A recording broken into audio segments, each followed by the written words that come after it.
ನಾನು ನಿಮಗೆ ತಿಳಿಸ್ತಾ ಇರುವ ವಿಷಯವನ್ನ ನಿಮ್ ದೇಹದ ಒಳಗಡೆ, ಮನಸ್ಸಿನ ಒಳಗಡೆ, ಆತ್ಮನ ಒಳಗಡೆ ಸೇರಿಸಿಕೊಂಡ್ಬಿಡಿ. ಯಾಕೆಂದ್ರೆ ಇದು ತುಂಬಾ ಇಂಪಾರ್ಟೆಂಟ್. ನೀವೊಂದು ನಂಬಿಕೆಯಲ್ಲಿ ಗುರುರಾಯರ ಸೇವೆಯನ್ನ ಮಾಡ್ತಾ ಇರ್ತೀರಿ. ಆಗ ಕೆಲವು ನಾಸ್ತಿಕರು ನಿಮ್ಮನ್ನ ಟಾರ್ಗೆಟ್ ಮಾಡಿ ನಿಮ್ಮ ಭಾವನೆಗೆ ಧಕ್ಕೆ ತರ್ತಾರೆ. ಆಗ ನಿಮ್ಗೆ ಏನು ಉತ್ತರ ನೀಡಬೇಕು ಅಂತಾನೆ ತಿಳಿಯದೆ ನೀವು ದಂಗಾಗ್ಬಿಡ್ತೀರಾ. ಅಥವಾ ರಾಯರನ್ನ ನಂಬಿದ ಭಕ್ತರೇ ಕೆಲವೊಮ್ಮೆ ನಿಮ್ಮ ಭಾವನೆಗೆ ಧಕ್ಕೆ ತರ್ತಾರೆ, ನಿಮ್ಮ ಸೇವೆಯನ್ನ ತಮಾಷೆ ಮಾಡ್ತಾರೆ. ಆಗ ನೀವು ವಿಚಲಿತರಾಗ್ತೀರಿ. ನಿಮ್ಮ ಬಗ್ಗೆ ನಿಮಗೆ ವಿಶ್ವಾಸ ಹೋಗುವ ಸಂದರ್ಭವೂ ಕೂಡ ಆಗ ಇರುತ್ತೆ.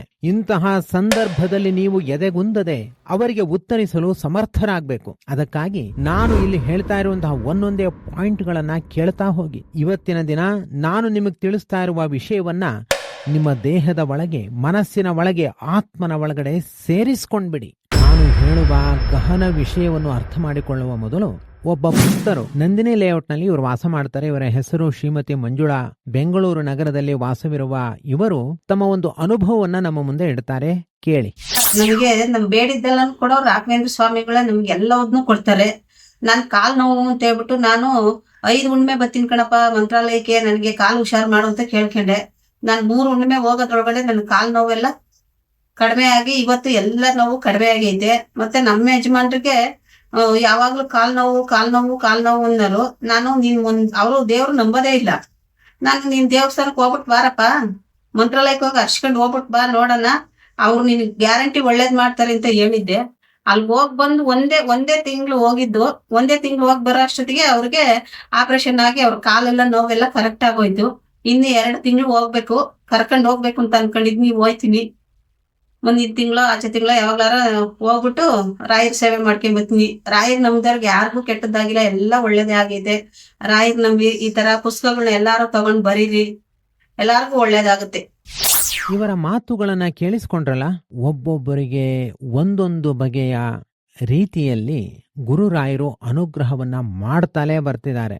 ಆದರೆ ಇಂತಹ ಅನುಭಾವಿಗಳ ಭಕ್ತಿಯನ್ನ ನೋಡಿದಾಗ ಅನೇಕರು ಬಹುವಿಧದಲ್ಲಿ ಪ್ರಶ್ನೆಗಳನ್ನ ಮಾಡ್ತಾರೆ. ಆ ಎಲ್ಲ ಪ್ರಶ್ನೆಗಳನ್ನ ನಾನು 4 ವಿಭಾಗದಲ್ಲಿ ಕ್ರೋಢೀಕರಿಸಿ ಇಲ್ಲಿ ವಿಭಾಗ ಮಾಡಿ ಹೇಳ್ತಾ ಹೋಗ್ತೀನಿ. Question number 1. ಇಂತಹ ಭಕ್ತರು ಕೇವಲ ಭಾವುಕತನದಿಂದ ಮಾತನಾಡ್ತಾರೆ, ಇದು ಸತ್ಯ ಅಲ್ಲ, ಸುಳ್ಳು. Question number 2. ಮಂಡಿ ನೋವು, ಬೆನ್ನು ನೋವು, ತಲೆನೋವು ಇವುಗಳೆಲ್ಲ ನಿಜಕ್ಕೂ ರಾಯರ ಸೇವೆಯಿಂದ ಪರಿಹಾರ ಆಗುತ್ತಾ? ಇಂಥವರ ಅನುಭವ ನಿಜಕ್ಕೂ ಸತ್ಯವಾದ್ರೆ ಮುಂದೆ ಇವರಿಗೆ ಯಾವತ್ತೂ ಮಂಡಿ ನೋವೇ ಬರಬಾರ್ದು. Question number 3. ಮೈಕೈ ನೋವುಗಳೆಲ್ಲ ಬರುತ್ತವೆ ಹೋಗುತ್ತವೆ, ನೋವು ಹೋದಾಗ ರಾಯರ ಅನುಗ್ರಹದಿಂದ ಹೋಯ್ತು ಅಂತ ಹೇಳೋದಾ? ಛೇ, ನೋವು ಬಂದಾಗ ಅದಕ್ಕಾಗಿ ಸೇವೆ ಮಾಡ್ತಾರ ಯಾರಾದ್ರೂ? ಇವೆಲ್ಲ ಮೂಢನಂಬಿಕೆ ರೀ. Question number 4. ರಾಯರನ್ ಪೂಜೆ ಮಾಡ್ತಾರಲ್ಲ ಅರ್ಚಕರು, ಅಂಥವರು, ವಿದ್ವಾಂಸರು, ಇನ್ನು ಅದೆಷ್ಟೋ ಜಪತಪ ಅನುಷ್ಠಾನ ಮಾಡುವಂಥವ್ರೆಲ್ಲರೂ ಕೂಡ ಅನಾರೋಗ್ಯ ಬಂದ್ರೆ ಏನ್ ಮಾಡ್ತಾರೆ ಗೊತ್ತಾ? ರಾಯರ ಹತ್ರ ಹೋಗಿ ಪ್ರಾರ್ಥನೆ ಮಾಡಲ್ಲ, ಡಾಕ್ಟರ್ ಹತ್ರ ಹೋಗಿ ಪ್ರಾರ್ಥನೆ ಮಾಡ್ತಾರೆ. ಅನಾರೋಗ್ಯವನ್ನ ಡಾಕ್ಟರಿಂದ ಪರಿಹಾರ ಮಾಡಿಕೊಳ್ತಾರೆ. ಒಂದು ವೇಳೆ ರಾಯರು ಪರಿಹಾರ ಮಾಡುವುದು ಸತ್ಯವೇ ಆದ್ರೆ ಅರ್ಚಕರು, ವಿದ್ವಾಂಸರು ಇವರೆಲ್ಲ ಯಾಕೆ ಡಾಕ್ಟರ್ ಹತ್ರ ಹೋಗ್ತಾರೆ? 4 ಗಹನವಾದ ಪ್ರಶ್ನೆಗಳಿಗೆ ಉತ್ತರಗಳನ್ನ ತಿಳಿತಾ ಹೋಗೋಣ ಬನ್ನಿ. Question number 1. ಇವರು ಕೇವಲ ಭಾವುಕತನದಿಂದ ಮಾತನಾಡ್ತಿದ್ದಾರೆ, ಇವರ ಮಾತು ಸತ್ಯ ಅಲ್ಲ, ಸುಳ್ಳು. ಇದು ಮೊದಲನೇ ಪ್ರಶ್ನೆ ತಾನೆ. ಯಾರೂ ಕೂಡ ಸೇವೆ ಮಾಡಿ ಫಲ ಸಿಗದೆ ಇದ್ದಾಗ ಫಲ ಸಿಕ್ತು ಅಂತ ಸುಳ್ಳು ಹೇಳೋದಿಲ್ಲ. ನಾನು ಇಷ್ಟು ಸೇವೆ ಮಾಡಿದೆ ಆದ್ರೂ ನನಗ್ ರಾಯರ್ ಫಲ ಕೊಡ್ಲಿಲ್ಲ ಅಂತಾನೆ ಹೇಳ್ತಾರೆ. ಫಲ ಸಿಗದೆ ಇದ್ದಾಗ ಯಾವುದೇ ದಾಕ್ಷಿಣ್ಯ ಇಲ್ಲದೆ ರಾಯರು ನಮಗ್ ಫಲ ಕೊಡ್ಲಿಲ್ಲ ಅಂತಲೇ ಹೇಳ್ತಾರೆ. ಅಥವಾ ಹಾಗೆ ಹೇಳ್ತಾ ಕಣ್ಣೀರ್ ಹಾಕ್ತಾರೆ. ಎಲ್ಲರತ್ರ ಸುಳ್ಳು ಹೇಳ್ಕೊಂಡು ಅವ್ರಿಗಾಗ್ಬೇಕಾದ್ದೇನೂ ಇಲ್ಲ. ಅದರಲ್ಲೂ ಜೀವನದಲ್ಲಿ ಬಹಳಷ್ಟು ಕಷ್ಟ ನಷ್ಟಗಳನ್ನ ಅನುಭವಿಸಿದ ಇಂಥ ವೃದ್ಧರು ತುಂಬಾ ಪ್ರಾಮಾಣಿಕವಾಗಿ ಜೀವನದಲ್ಲಿ ಇರ್ತಾರೆ. ಮೊದಲನೇ ಕ್ವಶನ್ಗೆ ಉತ್ತರ ಮುಗಿತು. 2ನೇ ಕ್ವಶನ್. ಮಂಡಿ ನೋವು, ಬೆನ್ನು ನೋವು, ತಲೆನೋವು, ಇಂಥ ಮೈಕೈ ನೋವುಗಳೆಲ್ಲ ರಾಯರ ಸೇವೆಯಿಂದ ಪರಿಹಾರ ಆಗುತ್ತಾ? ಇವರ ಅನುಭವ ನಿಜಕ್ಕೂ ಸತ್ಯ ಆದ್ರೆ ಮಂಡಿ ನೋವೇ ಮುಂದೆ ಇವ್ರಿಗೆ ಬರಬಾರ್ದು. ಇದು 2ನೇ ಕ್ವಶನ್ ಅಲ್ವಾ? ಇದಕ್ಕೆ ಉತ್ತರ ಹೀಗಿದೆ. ರಾಯರ ಸೇವೆಯಿಂದ ಮಂಡಿ ನೋವು ಕೂಡ ಪರಿಹಾರ ಆಗುತ್ತೆ. ಅದಕ್ಕೆ ಇವರು ಹೇಳಿದ ಮಾತುಗಳೇ ಸಾಕ್ಷಿ. ಡಾಕ್ಟರ್ನಿಂದ ಗುಣ ಆಗುತ್ತಲ್ಲ ಅಂತ ನೀವು ಕೇಳ್ಬೋದು, ಅದು 2ನೆಯ ದರ್ಜೆಯ ಪರಿಹಾರ. ಆಯಾ ನೋವುಗಳಿಗೆ ನಿಜವಾಗಿಯೂ ಅಧಿಕೃತವಾಗಿ ಸಂಬಂಧಪಟ್ಟವರು ತದಭಿಮಾನಿಯಾದ ದೇವತೆಗಳು, ಗುರುಗಳು, ದೇವರು, ತಪಸ್ವಿಗಳಿಂದ ದೇವತೆಗಳ ಅನುಗ್ರಹದಿಂದ ವಾಸಿಯಾಗುವುದು ಮೊದಲನೆಯ ದರ್ಜೆಯ ಪರಿಹಾರ. ಇದೇ ಮುಖ್ಯ. ಪರಿಹಾರದ ಜೊತೆಯಲ್ಲಿ ಪುಣ್ಯವೂ ಬರುತ್ತೆ. ಡಾಕ್ಟರ್ ಇಂದ ಪರಿಹಾರ ಆಗುವುದು 2ನೇ ದರ್ಜೆಯ ಪರಿಹಾರ. ಇಲ್ಲಿಗೆ 2ನೇ ಕ್ವಶನ್ಗೆ ಆನ್ಸರ್ ಮುಗೀತು. 3ನೇ ಕ್ವಶನ್ಗೆ ಉತ್ತರ ನೋಡೋಣ. ಬೆನ್ನು ನೋವು, ಮೈಕೈ ನೋವುಗಳೆಲ್ಲ ಬರುತ್ತವೆ ಹೋಗುತ್ತವೆ. ನೋವು ಹೋದಾಗ ರಾಯರ ಅನುಗ್ರಹದಿಂದ ಹೋಯ್ತು ಅಂತ ಅನ್ನೋದು, ನೋವು ಬಂದಾಗ ಅದಕ್ಕಾಗಿ ಸೇವೆ ಮಾಡೋದು, ಇವೆಲ್ಲವೂ ಕೂಡ ಮೂಢನಂಬಿಕೆ ಅಲ್ವಾ ಅನ್ನೋದೇ 3ನೇ ಪ್ರಶ್ನೆ. ನೋಡಿ, ರಾಯರ ಹತ್ರ ನಾವು ಹೋಗಿ ಸೇವೆ ಮಾಡ್ತೀವಿ ಮಂಡಿ ನೋವು ಹೋಗಬೇಕು ಅಂತ. ಮುಂದೆಂದು ಮಂಡಿ ನೋವು ಬಾರದಂತೆ ನಾನು ಪರಿಹಾರ ಮಾಡ್ತೀನಿ ಅಂತ ರಾಯರು ಹೇಳೋದೇ ಇಲ್ಲ. ಅವರು ತಾತ್ಕಾಲಿಕವಾಗಿ ಪರಿಹಾರ ಮಾಡ್ತಾರೆ. ಯಾಕೆ ಗೊತ್ತಾ? ಇದು ಸಂಸಾರ ಬಂಧನ. ಪ್ರತಿಯೊಬ್ಬರಿಗೂ ಒಂದಲ್ಲ ಒಂದು ದುಃಖಗಳು ಬರ್ತಾಲೇ ಇರುತ್ತವೆ, ಸುಖಗಳು ಬರ್ತಾಲೇ ಇರುತ್ತವೆ. ಯಾವ ದೇವತೆಗಳು, ಯಾವ ಗುರುಗಳು ಕೂಡ ಶಾಶ್ವತವಾದ ಪರಿಹಾರ ಸಂಸಾರದಲ್ಲಿ ಮಾಡಲ್ಲ, ಅದು ಮೋಕ್ಷದಲ್ಲಿ ಮಾತ್ರ. ನಮ್ಮ ಪೂರ್ವಕರ್ಮಕ್ಕೆ ಅನುಗುಣವಾಗಿ ಮತ್ತೊಂದು ಸಮಸ್ಯೆ ಬಂದೇ ಬರುತ್ತೆ. ಆಗ ನಾವು ಪುನಃ ರಾಯರ ಹತ್ರ ಹೋಗ್ಬೇಕು, ಪುನಃ ಪ್ರಾರ್ಥನೆಯನ್ನ ಮಾಡಬೇಕು. ಈ ವಿಷಯವನ್ನ ಗಮನ ಬಿಟ್ಟು ಕೇಳಿಸ್ಕೊಳ್ಳಿ. ಒಮ್ಮೆ ರಾಯರ ಬಳಿ ಹೋದ ಮಾತ್ರಕ್ಕೆ ಎಲ್ಲ ಕಷ್ಟಗಳು, ಎಲ್ಲ ದುಃಖಗಳು ಪರಿಹಾರ ಆಗುತ್ತೆ ಅಂತ ಯಾರೂ ತಿಳ್ಕೊಳ್ಬೇಡಿ, ಅದು ಸಾಧ್ಯವೇ ಇಲ್ಲ. ಈಗ ನೀವು ಡಾಕ್ಟರ್ ಹತ್ರ ಹೋಗ್ತೀರಿ ಅಂತ ಇಟ್ಕೊಳ್ಳೋಣ. 1 ಲಕ್ಷ ಹಣ ಖರ್ಚು ಮಾಡ್ತೀರಿ. ಡಾಕ್ಟರ್ ನಿಮ್ಮ ನೋವನ್ನ ಗುಣ ಮಾಡ್ತಾರೆ. ಹೇಗೆ? ತಾತ್ಕಾಲಿಕವಾಗಿ ಮಾತ್ರ. ಶಾಶ್ವತ ಪರಿಹಾರ ಡಾಕ್ಟರ್ ಬಳಿಯೂ ಕೂಡ ನಿಮಗೆ ಸಿಗೋದಿಲ್ಲ. ಅಂಥ ಶಾಶ್ವತ ಪರಿಹಾರ ಬೇಕು ಅಂತಂದ್ರೆ ನೀವು ಕಠಿಣವಾದ ನಿಯಮಗಳನ್ನ ಪರಿಪಾಲನೆ ಮಾಡಬೇಕು. ಆಗಷ್ಟೇ ನಿಮಗೆ ಅದು ಸಾಧ್ಯ. ಹುಟ್ಟಿದಾಗಿನಿಂದ ಇಲ್ಲಿಯ ತನಕ ನಮಗೆ ಅದೆಷ್ಟು ಕಾಯಿಲೆಗಳು ಬಂದಿವೆ. ಪ್ರತಿ ಬಾರಿಯೂ ಒಂದೊಂದು ಬಗೆಯ ಪರಿಹಾರವನ್ನ ಕಂಡುಕೊಂಡು ನಾವು ಗುಣ ಮಾಡ್ಕೊಂಡಿದ್ದೀವಿ ತಾನೆ. ಹೀಗಿರುವಾಗ ಮುಂದಿನ ಜೀವನದಲ್ಲಿ ಯಾವುದೇ ರೋಗಗಳು, ಸಮಸ್ಯೆಗಳು ಬರಲೇಬಾರದು ಅಂತ ಹೇಳಲಿಕ್ಕೆ ಹೇಗೆ ಸಾಧ್ಯ? ಅದಕ್ಕೆ ಅಡ್ಡಿಯಾದ ಕರ್ಮವು ಇದ್ದಾಗ ಆ ರೋಗವನ್ನ ನಾವು ಅನುಭವಿಸಲೇಬೇಕು. ನೀವು ಗುರುರಾಯರ ಬಳಿ ಪ್ರಾರ್ಥನೆಯನ್ನು ಮಾಡಿದಾಗ ಗುರುಗಳು, ಹೇಯ್, ಇದು ನನ್ನ ಪ್ರೆಸ್ಟೀಜ್ ಪ್ರಶ್ನೆ, ನಾನು ಇವನಿಗೆ ಸಂಪೂರ್ಣ ಗುಣ ಮಾಡಿಬಿಡಬೇಕು, ಮುಂದೆಂದು ಇವನಿಗೆ ಯಾವುದೇ ಸಮಸ್ಯೆಗಳೇ ಬರಬಾರದು ಎಂಬ ತೀರ್ಮಾನವನ್ನ ಗುರುರಾಯರು ಕೂಡ ತೆಗೆದುಕೊಳ್ಳೋದಿಲ್ಲ. ನಮ್ಮ ಕರ್ಮವನ್ನು ನೋಡ್ತಾರೆ, ನಾವು ಮಾಡಿದ ಸೇವೆ ಎಷ್ಟು ಎಂಬುದಾಗಿ ಅಳಿತಾರೆ. ಅದಕ್ಕನುಗುಣವಾಗಿ ಅವರು ಅನುಗ್ರಹವನ್ನ ಮಾಡ್ತಾರೆ ಅಷ್ಟೇ. ಇಲ್ಲಿಗೆ 3ನೇ ಕ್ವಶನ್ಗೆ ಆನ್ಸರ್ ಮುಗೀತು. ಇನ್ನು ಕೊನೆಯ ಪ್ರಶ್ನೆ, 4ನೇ ಪ್ರಶ್ನೆ.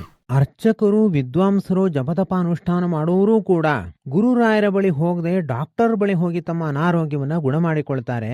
ರಾಯರು ಪರಿಹಾರ ಮಾಡೋದೇ ಸತ್ಯ, ಆದ್ರೆ ಅರ್ಚಕರು ಯಾಕೆ ಡಾಕ್ಟರ್ ಬಳಿ ಹೋಗ್ತಾರೆ ಎಂಬುದು 4ನೇ ಪ್ರಶ್ನೆ. ಇದಕ್ಕೆ ನಾನು ಹೇಳುವ ಉತ್ತರವನ್ನ ಗಮನವಿಟ್ಟು ಕೇಳಿ. ಕೆಲವೊಮ್ಮೆ ರಾಯರ ಭಕ್ತರು ಅದೆಷ್ಟೋ ಮಂದಿ ಅರ್ಚಕರಾಗಿರಬಹುದು, ವಿದ್ವಾಂಸರಾಗಿರಬಹುದು, ಜಪತಪ ಅನುಷ್ಠಾನ ಮಾಡುವಂಥವರು ಆಗಿರಬಹುದು. ಅವರಿಗೆ ಯಾವುದೊಂದು ಅನಾರೋಗ್ಯ ಬರುತ್ತೆ, ದುಃಖ ಪಡ್ತಾರೆ. ಆಗ ಅವರು ರಾಯರ ಬಳಿ ಕೇಳಲ್ಲ, ಹೋಗಿ ಡಾಕ್ಟರ್ ಹತ್ರ ಹೋಗಿ ಕೇಳ್ತಾರೆ. ಡಾಕ್ಟರ್ ಕಡೆಯಿಂದ ಸಮಸ್ಯೆನೂ ಕೂಡ ಪರಿಹಾರ ಮಾಡಿಕೊಳ್ತಾರೆ. ಯಾರಾದ್ರೂ ಕೇಳಿದ್ರೆ ನಾನು ಇಂಥ ಡಾಕ್ಟರ್ ಹತ್ರ ಹೋಗಿ ಪರಿಹಾರ ಮಾಡ್ಕೊಂಡು ಬಂದೆ ಅಂತಾನೆ ಹೇಳ್ತಾರೆ. ಆದರೆ ಅವರು ಡಾಕ್ಟರ್ ಒಳಗೇನೆ ರಾಯರನ್ನ ಕಂಡಿರ್ತಾರೆ. ಇದು ಒಂದು ಬಗೆಯ ಪ್ರಶ್ನೆ. ಮತ್ತೊಂದು ಪ್ರಶ್ನೆ, ರಾಯರಿಗೂ ತಮಗೂ ಇರುವ ಅವಿನಾಭೂತವಾದ ಸಂಬಂಧವನ್ನ ಅವರು ಮುಚ್ಚಿಡ್ತಾರೆ, ಅವರು ಯಾರ ಬಳಿಯೂ ಹೇಳ್ಕೊಳ್ಳೋದಿಲ್ಲ. 3ನೆಯ ಉತ್ತರ, ಅರ್ಚಕರಾಗಿದ್ರು, ವಿದ್ವಾಂಸರಾಗಿದ್ರು ಕೂಡ ಅವರಿಗೆ ಗುರುರಾಯರ ಮೇಲೆ, ದೇವತೆಗಳ ಮೇಲೆ ಪೂರ್ಣವಾಗಿ ವಿಶ್ವಾಸವೇ ಇರೋದಿಲ್ಲ. ಆದ್ರಿಂದಲೂ ಡಾಕ್ಟರ್ ಬಳಿ ಹೋಗ್ತಾರೆ. ತಮ್ಮ ಗುಟ್ಟನ್ನ ಬಿಚ್ಕೊಳ್ಬಾರದು, ಇನ್ನೊಬ್ಬರ ಮುಂದೆ ಹೇಳಬಾರದು ಅನ್ನೋ ಅಪೇಕ್ಷೆ ಅನೇಕ ಸಾಧಕರಲ್ಲಿ ಇರುತ್ತೆ. ದೇವತೆಗಳು ಕೂಡ ಹಾಗೆ ತಮ್ಮ ಗುಟ್ಟನ್ನ ಮತ್ತೊಬ್ಬರ ಬಳಿ ಹೇಳೋದಿಲ್ಲ. ನಮಗೆ ಒಳ್ಳೇದನ್ ಮಾಡಬೇಕು ಅನ್ನೋ ಅಪೇಕ್ಷೆ ದೇವತೆಗಳಿಗಿದ್ರೆ ಅವರು ನೇರವಾಗಿ ಬಂದು ನಮಗವರು ಒಳ್ಳೇದನ್ ಮಾಡೋದಿಲ್ಲ. ಲೋಕದಲ್ಲಿ ಯಾರೋ ಒಬ್ಬ ವ್ಯಕ್ತಿಯ ಒಳಗಡೆ ಬಂದು ಸಹಾಯ ಮಾಡ್ತಾರೆ. ಅವರು ತಮ್ಮನ್ನ ತಾವು ತೋರಿಸಿಕೊಳ್ಳೋದೇ ಇಲ್ಲ. ಈಗ ಒಂದು ಉದಾಹರಣೆ ನೋಡೋಣ ಬನ್ನಿ. ನಿಮಗೆ ತುಂಬಾ ಮಂಡಿ ನೋವಿದೆ, ಮೆಡಿಕಲ್ ಶಾಪ್ಗೆ ಹೋಗಿ ನಿಂತಿದ್ದೀರಿ. ಅಲ್ಲಿ ಪಕ್ಕದಲ್ಲಿ ಯಾರೋ ಒಬ್ರು ಬಂದಿದ್ದಾರೆ. ಅವ್ರು ಹೇಳ್ತಾರೆ ನಿಮಗೆ ಇಂಥ ಆಯಿಂಟ್ಮೆಂಟ್ ಉಪಯೋಗಿಸಿ ನಿಮಗೆ ಒಳ್ಳೇದಾಗುತ್ತೆ ಅಂತ ಸಲಹೆ ನೀಡ್ತಾರೆ. ಅವರ ಮಾತಿನಂತೆ ನೀವು ಅದೇ ಆಯಿಂಟ್ಮೆಂಟ್ ತೆಗೆದುಕೊಂಡು ಬಂದು ಹಚ್ಚಿಕೊಳ್ತೀರಿ. ಆವಾಗ ನಿಮ್ಮ ನೋವು ಪರಿಹಾರ ಆಗುತ್ತೆ. ನೀವು ಎಲ್ಲರ ಬಳಿ ಹೇಳ್ತೀರಿ, ಮೆಡಿಕಲ್ ಶಾಪ್ ಬಳಿ ಯಾರೋ ಒಬ್ಬ ಬಂದಿದ್ದ, ಅವನು ನನಗೆ ಇಂಥ ದೊಡ್ಡ ಉಪಕಾರ ಮಾಡಿದ ಅಂತಾನೆ ಹೇಳ್ತೀರಿ. ಆದರೆ ನೀವು ನಂಬಿದ ಆ ಗುರುಗಳು ಅವರ ಒಳಗಡೆ ನಿಂತು ಪ್ರೇರಣೆಯನ್ನ ಮಾಡಿ ಇಂತಹ ಆಯಿಂಟ್ಮೆಂಟ್ ತೆಗೆದುಕೊಳ್ಳಲು ಮಾರ್ಗದರ್ಶನವನ್ನು ಮಾಡಿರ್ತಾರೆ.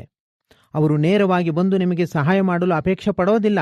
ಆದ್ದರಿಂದಲೇ ಪರೋಕ್ಷ ಪ್ರಿಯಾಹಿ ದೇವಾಹ ಪ್ರತ್ಯಕ್ಷ ದ್ವಿಷಃ ಎಂಬುದಾಗಿ ಶಾಸ್ತ್ರವು ಹೇಳುತ್ತೆ. ಆದ್ದರಿಂದ ರಾಯರ ಭಕ್ತರಿಗೆ ಗುಣವಾದಾಗ ಅನೇಕರಿಗೆ ರಾಯರ ಮೇಲೆ ನಂಬಿಕೆ ಬರೋದಿಲ್ಲ.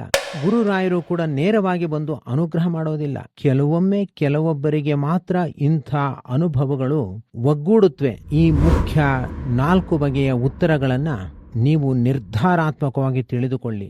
ಯಾರು ಏನೇ ಕೇಳಿದ್ರೂ ಉತ್ತರ ಕೊಡುವ ಧೈರ್ಯ ನಿಮ್ಮ ಮನಸ್ಸಿಗಿರುತ್ತೆ. ಪ್ರಕೃತ ನಂದಿನಿ ಲೇಔಟ್ನಲ್ಲಿ ವಾಸ ಮಾಡ್ತಾ ಇರುವಂಥ ಶ್ರೀಮತಿ ಮಂಜುಳಾ ಅವರು ಗುರುರಾಯರ ಅನುಗ್ರಹದಿಂದ ತಮ್ಮ ರೋಗವನ್ನು ಪರಿಹಾರ ಮಾಡಿಕೊಂಡಿದ್ದಾರೆ. ಗುರುರಾಯರ ಅನುಗ್ರಹಕ್ಕೆ ಪಾತ್ರರಾಗಿದ್ದಾರೆ ಮತ್ತು 100 ನಾಮಲೇಖನ ಪುಸ್ತಕಗಳನ್ನು ಬರೆದಿದ್ದಾರೆ. ಇವರ ಈ ಸಾಧನೆಯನ್ನು ಗಮನಿಸಿ ನಮ್ಮ ಸಂಸ್ಥೆಯಿಂದ ಇವರಿಗೆ ಶತಸಹಸ್ರ ಶ್ರೀ ರಾಘವೇಂದ್ರ ನಾಮಲೇಖಕಿ ಎಂಬ ಪ್ರಶಸ್ತಿಯನ್ನು ಪ್ರದಾನ ಮಾಡುತ್ತಿದ್ದೇವೆ.